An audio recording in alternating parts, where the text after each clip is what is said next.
Lagi musim hujan, biasanya kasus demam berdarah meningkat karena banyak genangan air dan banyak nyamuk.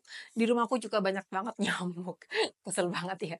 Nah, makanya video kali ini spesial aku bikin tentang herbal Indonesia untuk membantu pemulihan dari demam berdarah. Wah, demam berdarah adalah penyakit serius yang disebabkan oleh virus dengue yang diteralkan melalui gigitan nyamuk Aedes aegypti. Aku aja udah 2 kali kena demam berdarah, menyedihkan pokoknya. Kali ini kita akan bahas tentang tanaman yang terbukti bermanfaat secara klinis pada penderita demam berdarah. Dan tenang aja, tanaman ini benar-benar gampang dicari dan tersebar luas di seluruh Indonesia.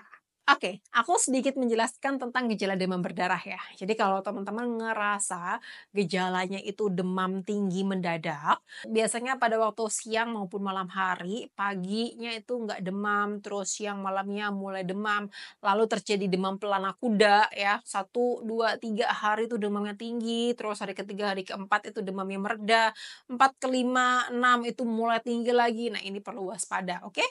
Biasanya ada nyeri otot, sendi, dan tulang. Sering disebab sebagai demam tulang patah. Badannya itu rasanya remuk-remuk semua.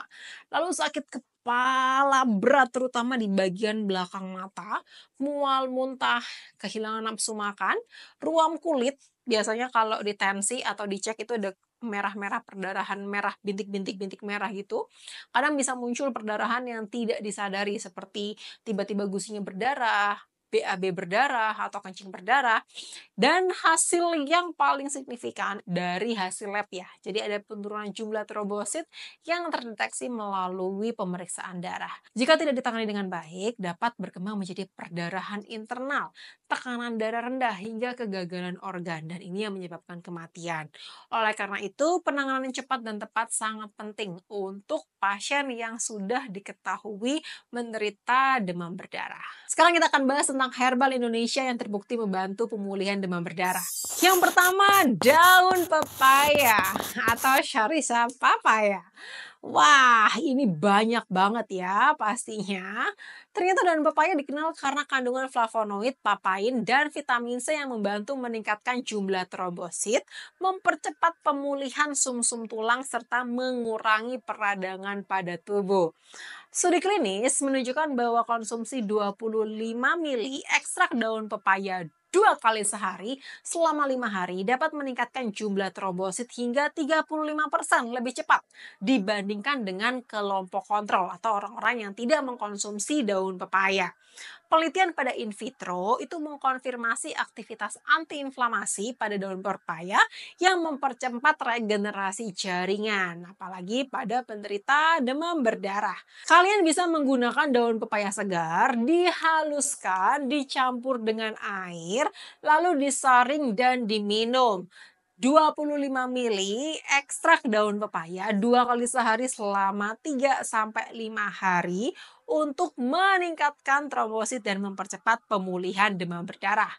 Namun tidak dianjurkan untuk ibu hamil ya, karena papaya ini mengandung papain yang dapat menyebabkan kontraksi rahim atau meningkatkan resiko keguguran. Oke? Yang kedua, daun jambu biji atau Psidium guajava. Daun jambu biji memiliki kandungan tanin, flavonoid, dan saponin yang berfungsi sebagai antiinflamasi, antioksidan, dan imunomodulator. Ekstraknya membantu meningkatkan jumlah trombosit dan melindungi tubuh dari kerusakan oksidatif. Penelitian pada manusia menunjukkan bahwa ekstrak daun jambu biji dapat meningkatkan jumlah trombosit secara signifikan dengan dosis 50 mg per kilogram berat badan per hari.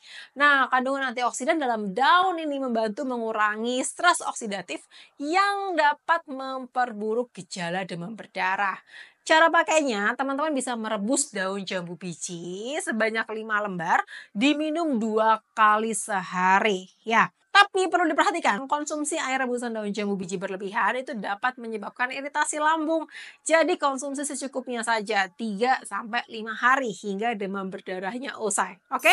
Dan yang terakhir adalah daun sirih atau piper petal. Daun sirih punya sifat antibakteri, antioksidan, dan antiinflamasi. Ekstraknya diketahui membantu mencegah infeksi sekunder dan mengurangi replikasi virus dengue. Pada studi in vitro menunjukkan bahwa ekstrak daun sirih dapat menghambat replikasi virus dengue hingga 60%. Penelitian lain menemukan bahwa daun ini efektif dalam mendukung kekebalan tubuh selama infeksi. Ya, walaupun penelitian pada daun sirih belum ditemukan uji klinisnya, namun pada laboratorium ditemukan bermanfaat untuk menghambat virus dengue. Kalau teman-teman tertarik pakai daun sirih, itu kalian bisa menggunakan teh daun sirih. Jadi merebus 5 sampai 7 lembar daun sirih dalam satu cangkir air selama 10 hingga 15 menit lalu diminum airnya. Hati-hati, konsumsi berlebihan dapat menyebabkan iritasi saluran pencernaan ya. Jadi jangan dikonsumsi melebihi dosis, oke? Nah, selain 3 herbal tadi, ada beberapa makanan alami yang bisa meningkatkan jumlah trombosit kita nih. Apa aja itu? Yaitu yang pertama buah delima. Nah, buah delima ini mengandung zat besi dan antioksidan yang dapat membantu meningkatkan jumlah trombosit serta mempercepat pemulihan dari anemia yang sering menyertai demam berdarah. Buah kiwi. Buah kiwi ini sumber vitamin C dan E yang dapat meningkatkan daya tahan tubuh serta membantu memproduksi trombosit lebih baik.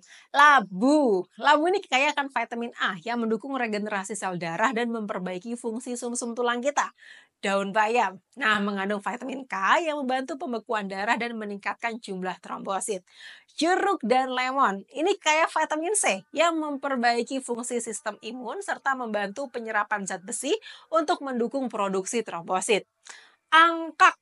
Penelitian menunjukkan bahwa konsumsi angkak dapat membantu meningkatkan jumlah trombosit pada pasien demam berdarah secara signifikan. Dan tentu saja yang terakhir, pepaya nih. Nah, selain daun, buah pepaya juga mengandung nutrisi yang membantu meningkatkan jumlah trombosit dan memperbaiki daya tahan tubuh. Selain mengkonsumsi herbal tadi, aku menyarankan beberapa tips sehat untuk meningkatkan imunitas dalam pemulihan demam berdarah, yaitu mencukupi cairan pada tubuh. Jadi teman-teman minum air putih, jus buah, atau cairan elektrolit untuk mencegah dehidrasi.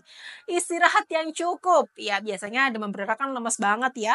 Lalu nggak punya energi harus dibuat tidur untuk memberikan waktu tubuh istirahat sepenuhnya. Pantau gejala. Segera cari bantuan medis jika ada tanda-tanda perdarahan atau gejalanya memburuk. Demam lebih dari 3 hari, langsung cek laboratorium. Ada perdarahan bintik-bintik merah, langsung dibawa ke UGD. Tenang aja, demam berdarah ditanggung BPJS kok, oke? Dan konsumsi makanan bergizi. Perbanyak makan sayur, buah, dan sumber protein untuk mendukung peningkatan daya tahan tubuh. Jadi, daun pepaya, daun jambu biji, dan daun sirih merupakan herbal Indonesia yang terbukti punya manfaat dalam membantu pemulihan pasien demam berdarah. Dengan dosis yang tepat, herbal ini dapat membantu meningkatkan jumlah trombosit, mengurangi peradangan, dan mempercepat pemulihan.